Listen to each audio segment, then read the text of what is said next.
It's so wonderful to see you today. Thanks for joining me on Coffee with Joanna. And the first burning question in everybody's mind is, what are you drinking? I'm drinking tea. I'm drinking loose leaf tea. It's called Beautiful Foolishness, and it's supposed to make me look beautiful. It works, right? That's great. I'm drinking coffee brewed here locally, and it's a Sumatra blend, and it's very good. So I'm enjoying coffee for the both of us. So for those who maybe aren't familiar with your store, Nurtured, could you just tell us a little bit about it? Yeah, absolutely. Why? Nurtured is located in Halifax, Nova Scotia, so far, far east for those of you who don't know Canada, above Maine. We have our own area of time zone that we share with Bermuda.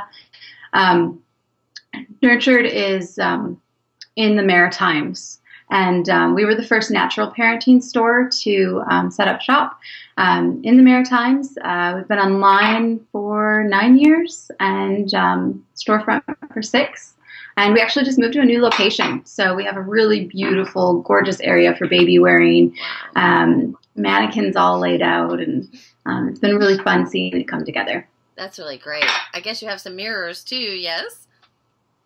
Yes, we have a great, giant, big mirror that people actually think is another doorway when they walk in.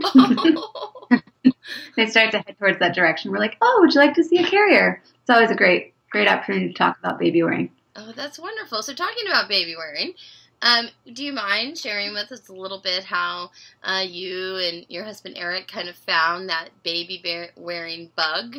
You know, how you decided to sort of make this a part of your permanent life? Sure. Go. My cat was going after a stick. Sorry. Yeah, absolutely. My oldest was born 2006, actually around the same time that Nurtured began, because it was started by someone else other than me. And I was given a carrier by my oldest sister, and it was great. We used it a lot. Eric even wore it.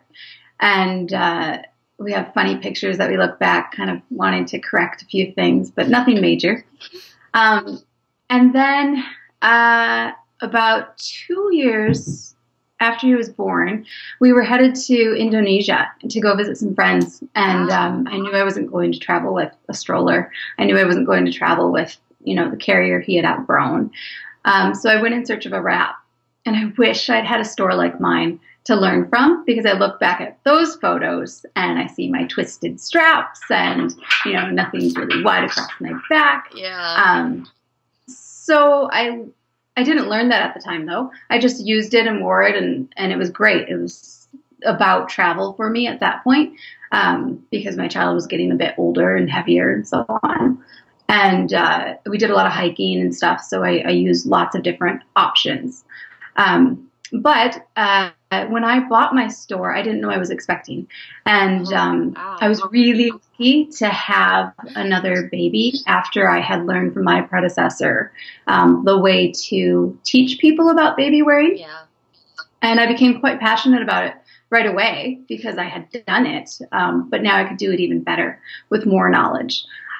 So all of a sudden I had this baby I could practice on, and I became quite geeked out about the head and the neck development and the spine development, and watching that shape change as he grew. And it was something I kind of kept reading more about, and I was the one who said to my husband, hey, we have to take the store in a new direction. We have to get certified as baby wearing educators. We are the go-to place as the experts. But we really need to professionalize this because consistency could be so varied, somewhat inside the store, but we wanted to always bring it back to the same message all the time. And Health Canada here in Canada are, can edit that part out. Health Canada was getting on board with promoting baby wearing.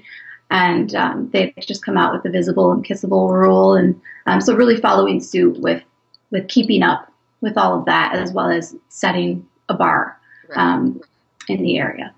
Yeah, that visible and kissable poster from the Health Canada and the BCIA, of course, which is a huge passion of mine as well, I think it's a fantastic poster, and it's such a great public service announcement. And I'm sure not just me, but all of the board members of the BCIA were really, really proud that was able to happen.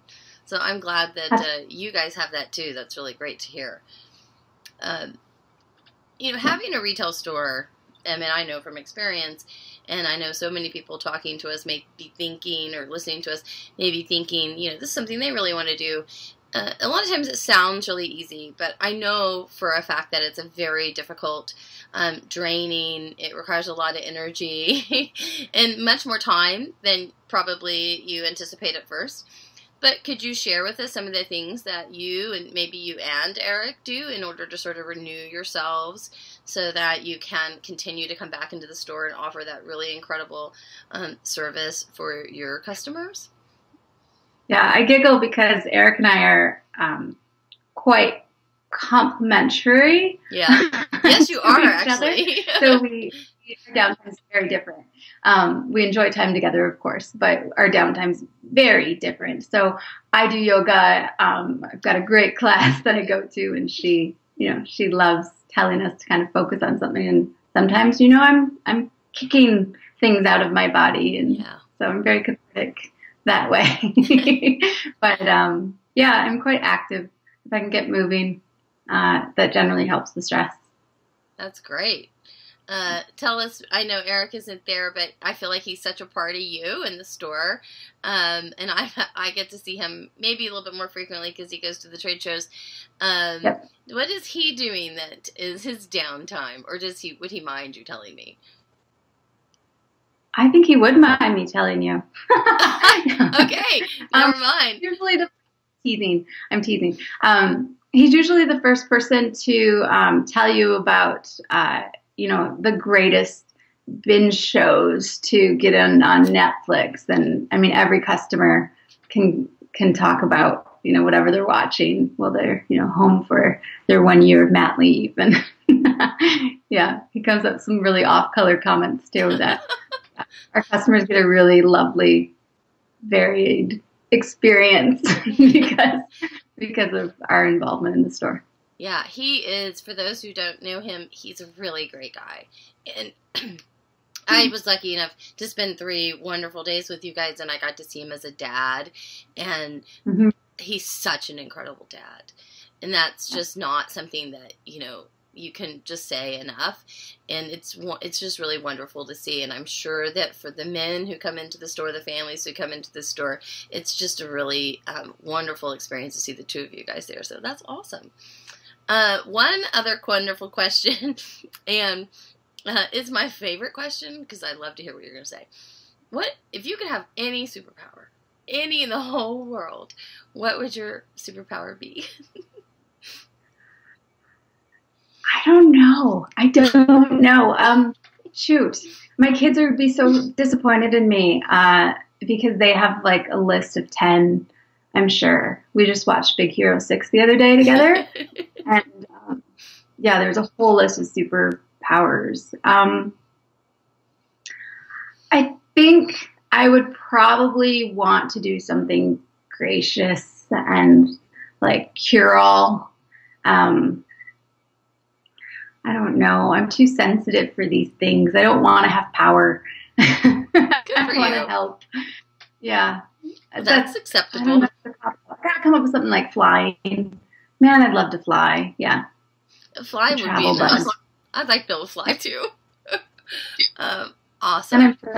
So before we leave, last thing I would like for you to just share with us is if you could leave only one statement for your children as they go into their adulthood parenting time frame, what is the one statement that you would really want them to know and understand from you? One statement, I like that. Gordon Newfield is someone I really love listening to. I think there's even quite a few videos online. I encourage people to look him up if they've never heard of him. And one, I heard him speak about a full year ago. And so he talks a lot about attachment theory, but in a principle of teachers and other things. And I can talk longer than 7 minutes, clearly. But his one statement is hug harder. And I would certainly tell my boys that time is going to go so fast as a parent. Touch is so important. So hug harder. And don't wait to be invited to the hug. Hug first. Hug when you're not invited. And hug harder when you are. That's wonderful. So for those who don't know, he has a really great book that's called Why Parents Need to Matter More Than Peers. I may be not totally getting it 100% right. I can look right here on my shelf.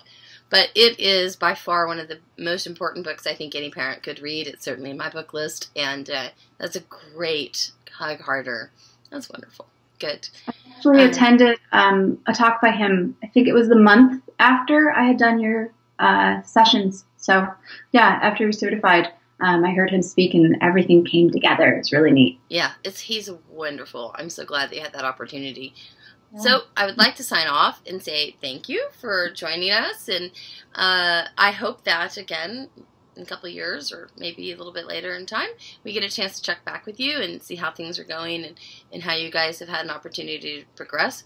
And I think I'm going to have you on a panel on my newest podcast. So that's even better. So I think that you have such a great voice and your experience is just really incredible. And it's really needed in our industry. So thank you for your work. Thank you for your time. And have a wonderful day. You too. Bye, Joanna. Bye-bye.